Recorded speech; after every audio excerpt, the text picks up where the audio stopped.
அண்மை செய்தியாக பார்த்து வருகிறோம். பவானி ஆற்றில் வெள்ளப்பெருக்கு ஏற்பட்டிருக்கிறது. பவானி ஆற்றில் வெள்ளப்பெருக்கு ஏற்பட்டுள்ளதால் 5வது நாளாக வெள்ள அபாய எச்சரிக்கையும் விடப்பட்டிருக்கிறது. பில்லூர் அணைக்கு வரும் நீரின் அளவு 10,000 கன அடியை எட்டியுள்ளதால் பவானி ஆற்றில் வெள்ளப்பெருக்கானது ஏற்பட்டிருக்கிறது. கரையோரம் வசிக்கக்கூடிய மக்கள் பாதுகாப்பாக இருக்க வேண்டும் என்ற எச்சரிக்கையானது விடப்பட்டிருக்கிறது. அது தொடர்பான அண்மை செய்தியை பார்த்து வருகிறோம்.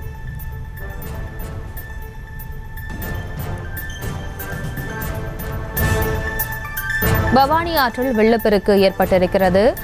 பவானி ஆற்றில் வெள்ளம் பெருக்கெடுத்து உள்ளதால் கரையோர மக்கள் பாதுகாப்பாக இருக்க வேண்டும் என்ற எச்சரிக்கையும் விடப்பட்டிருக்கிறது. மேலும் விவரங்களுடன் இணைகிறார் எமது செய்தியாளர் கதிர்வேல். கதிர்வேல், வணக்கம். மேலும் விவரம்.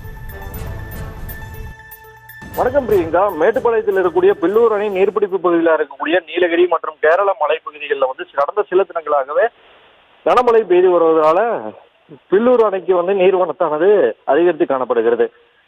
தற்பொழுது பாத்தீங்கன்னா பில்லூர் அணையில தற்பொழுது 97 அடி எட்டி இருக்கிறது. இதனால அணைக்கு வினாடிக்கு 10,000 கன அடி தண்ணீர் உள்ளது. இதனால உபரி நீரா அணையினுடைய அனைத்து தண்ணீருமே வெளியேற்றப்பட்டு வருகிறது.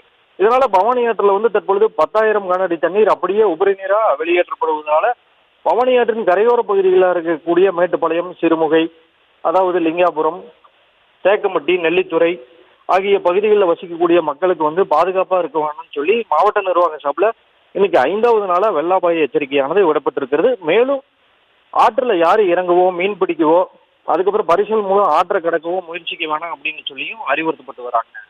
பிரியங்கா.